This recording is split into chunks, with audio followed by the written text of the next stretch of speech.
বিএনপির মতো বড় রাজনৈতিক দলকে রাজনীতি করতে দেয় নাই। 14, 18, 24-এর 3টা লুটপাটের নির্বাচনের পরে বিএনপিকে নিয়ে আমাদের সবারই এমন একটা মনে হচ্ছিল যে শেখ হাসিনার মরার আগে পর্যন্ত মনে হয় শেখ হাসিনা আর কাউকে রাজনীতি করতে দিবে না। এমনকি বিএনপিরও আমাদের অসংখ্য যারা পরিচিত ভাই আত্মীয় স্বজন আছে তারাও একই কথা বলতো।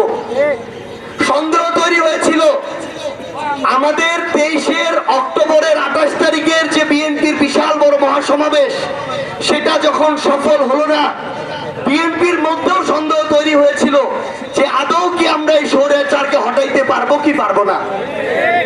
তাহলে আওয়ামী লীগ গুরুত্বপূর্ণ রাজনৈতিক দলদের রাজনীতি করতে দেয় নাই, পোষা বিরোধী দল তৈরি করেছিল জাতীয় পার্টি, ঠিক কিনা?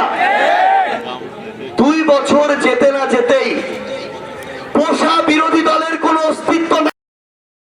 আওয়ামী লীগের অস্তিত্ব এখন আইনগত ভাবে নাই, আগামীতে রাজনৈতিক ভাবেও থাকবে না ইনশাআল্লাহ। তাহলে একটা জিনিস চিন্তা করেন, সে যাকে ধ্বংস করতে চেয়েছিল সে টিকে আছে, কিন্তু যে স্বৈরাচার হয়ে উঠতে চেয়েছিল সে কিন্তু টিকে নাই। জাতীয় পার্টি এরশাদ স্বৈরাচার হয়ে উঠেছিল, পরে তাদের রাজনীতি আস্তে আস্তে শেষ হয়ে যায়। 30 বছর পরে গিয়ে এই নির্বাচন পার্টির রাজনীতির কবর রচিত হয়েছে। একইভাবে 24-এর গণঅভ্যুত্থানে আওয়ামী লীগের রাজনীতির কবর রচিত হয়েছে। আজকে থেকে 5 বছরের মধ্যে আপনি দেখবেন আওয়ামী লীগের রাজনীতি করতে চায় এরকম কোন মানুষ আর খুঁজে পাবেন না, যেটা হচ্ছে পোস্টমর্টেম হয়ে যাবে ইনশাআল্লাহ।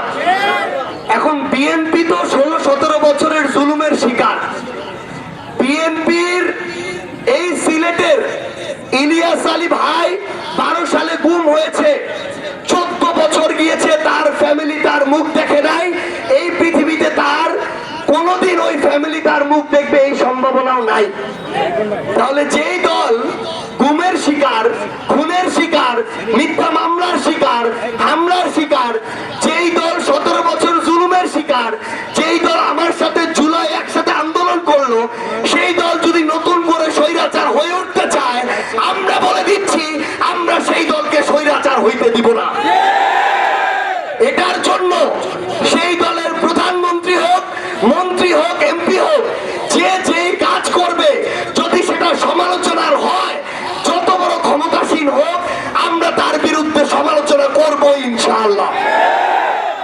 একটা জিনিস, আমরা যেহেতু নিজেও নির্বাচন করেছি, এলাকায় নিয়মিত যাওয়া হয়, আমি আমার এলাকার অবজারভেশন বলি, বিএনপির যদি 100টা মানুষ থাকে, এই যে আমরা বলি ক্ষমতার অপব্যবহার, অফিসে অফিসে গিয়ে টেন্ডার নেওয়া, থানাকে নিজের মতো করে চালাইতে চাওয়া, হাসপাতালে ওষুধের টেন্ডার নেওয়া, খাবারের টেন্ডার নেওয়া, রাস্তাঘাটের কাজের যে ঠিকাদার তার থেকে চাঁদাবাজি করা, এই কাজগুলো 100 জনের মধ্যে সর্বোচ্চ 5 জন করে।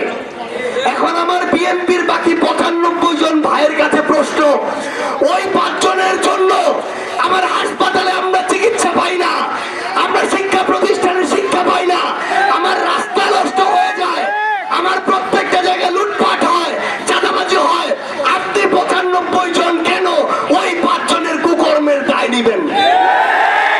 মনে রাখবেন, ভালো করে মনে রাখবেন, একটা সিস্টেম যদি নষ্ট হয়ে যায়, একটা শিক্ষা প্রতিষ্ঠানের মান যদি ধ্বংস হয়ে যায়, আপনি যদি বিএনপিও করেন, আপনার সন্তান যদি ওইখানে পড়ে, আপনার সন্তানের ভবিষ্যৎ ধ্বংস হয়ে যাবে।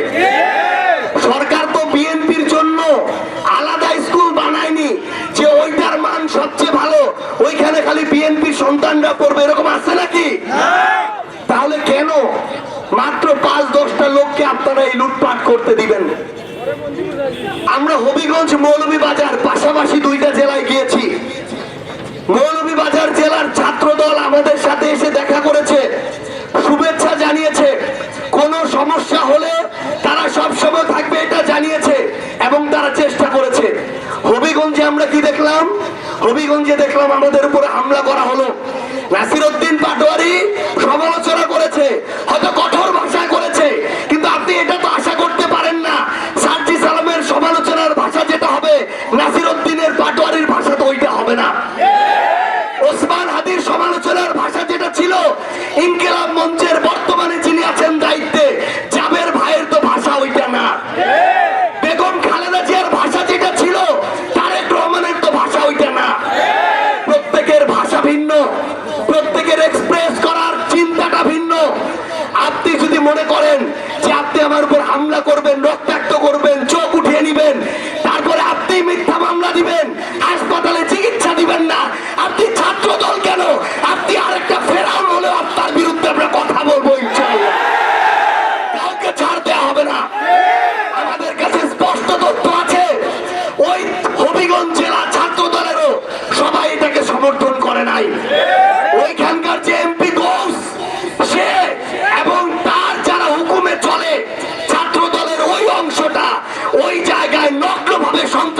করেছে।